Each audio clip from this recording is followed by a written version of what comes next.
आज हम लोग देखने वाले हैं प्रश्नावली 1.1 के जो बचे हुए क्वेश्चन है उसको हम लोग देखेंगे।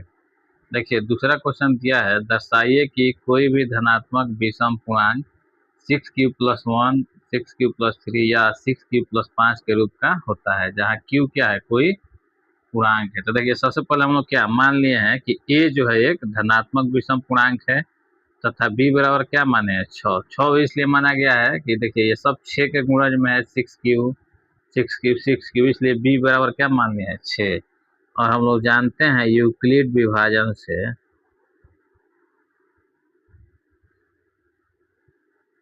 हम लोग लिख सकते हैं a बराबर b³ + r, या ऐसे भी कह सकते हैं a बराबर b क्या है, 6, तो 6³ + r। अच्छा ये बताइए, ये 6³ + r है, तो जो r होता है यह हमेशा क्या होता है, 0 या 0 से बड़ा, लेकिन b से क्या होता है, छोटा। और b हम लोग क्या माने हैं, 6, यानी हम कह सकते हैं जो r होगा 0 r <6, यानी जो r का मान हो सकता है यह हो सकता है 1, 0। पहले तो 0 भी हो जाएगा क्योंकि r जो है 0 के बराबर भी हो सकता है, या r बराबर 1, r बराबर 2, r बराबर 3, r बराबर 4, r बराबर 5। मान लीजिए अगर r 0 लेंगे तो देखिए a बराबर है b³ + r, तो हम लोग लिख सकते हैं a बराबर 6³ + 0। इसी तरह अगर r बराबर 1 लेंगे तो यह हो जाएगा a बराबर 6³ + 1। r बराबर 2 लीजिएगा तो हो जाएगा a बराबर 6³ + 2। r बराबर 3 लेने पर a बराबर 6³ + 3। r बराबर 4 लेने पर a बराबर 6³ + 4। और r बराबर 5 लेने पर a बराबर 6³ + 5। अब देखिए यहाँ समझने वाली बात ये है कि देखिए यहाँ है 6³ + 1, सब में 6 है, तो देखिए 6 क्या है, हमारा सम संख्या है। और क्यू कोई भी जो है अगर संख्या हो, कोई भी पूर्णांक हो, जैसे क्यू क्या बोल रहा है यहाँ, कोई पूर्णांक है, तो देखिए किसी भी पूर्णांक में अगर हम लोग सम संख्या से गुणा करते हैं तो यह हमेशा क्या आएगा, सम आएगा। यानी ये जितने 6q है ये सब क्या है, हमारा सम संख्या है। और देखिए सम संख्या में 0 से जोड़ेंगे तो यह भी क्या हो जाएगा, सम। उसी तरह सम संख्या में अगर 1 जोड़ेंगे तो यह हमारा क्या आएगा, विषम।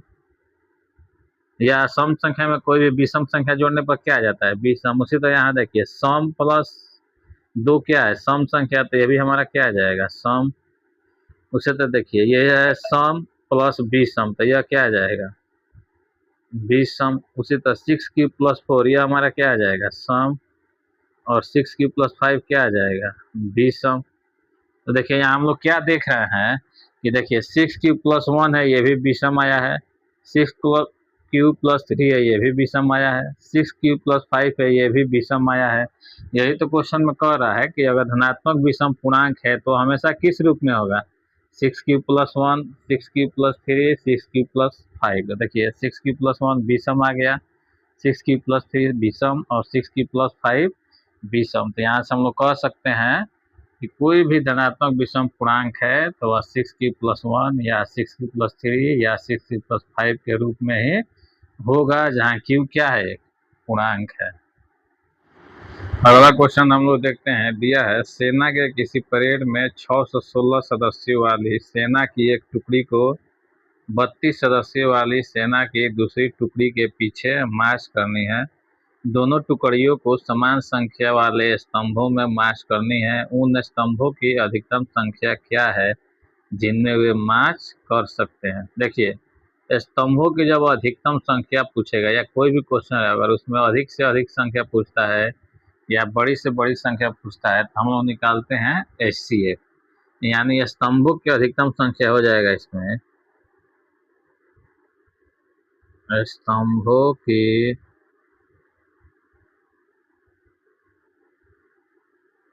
अधिकतम संख्या बराबर हो जाएगा HCF ऑफ, इन दोनों का क्या निकाल लेंगे, HCF 32,616, यानी अधिकतम संख्या जब भी पूछेगा तो क्या निकाल लेंगे उसका HCF। तो आइए हम लोग HCF निकाल लेते हैं।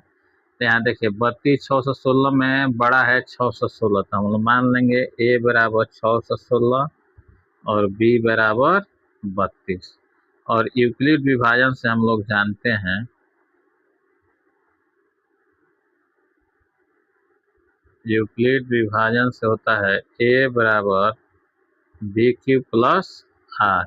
ये क्या है, बड़ी संख्या, और बी है छोटी संख्या, और क्यू हो जाएगा 32 से 616 में भाग देने पर भागफल, और आर शेषफल। तो भाग दीजिए 32 से 616 में भाग दीजिए तो 32 दूना हो जाता है 64। तो एक बार में जाएगा 32, 11 से 2 गया 9, 5 में 3 गया 2, फिर आएगा यहाँ 6, 32 दहाँ का 320, यानी 9 बार में लीजिए, 9 दूना 18, 9 ते 27, 1 28, 16 में से 8 गया 8, 8 में से 8 गया 0 और 0, यानी शेषफल कितना आया है 8। यानी हम लोग लिख सकते हैं, देखिए 32 से किसमें भाग दिए हैं 616 में, यानी 616 बराबर 32 से भाग दिए हैं और भागफल आया है 19, यानी बी क्यू तो 32 गुणे 19, और शेष कितना आया है 8। अभी शेष 0 नहीं आया है, तो फिर 8 से किसमें भाग देंगे 32 में, 8 से भाग दीजिएगा 32 में, तो 8 से के 32, शेषफल कितना आ गया 0। देखिए 8 से भाग दिए हैं 32 में, तो लिख सकते हैं 32 बराबर 8 गुणे 4 और प्लस 0, और यहाँ कह सकते हैं कि यहाँ r बराबर क्या आ गया 0, और जब r 0 हो जाता है तो जिससे भाग देने पर 0 है यही तो HCF हो जाता है।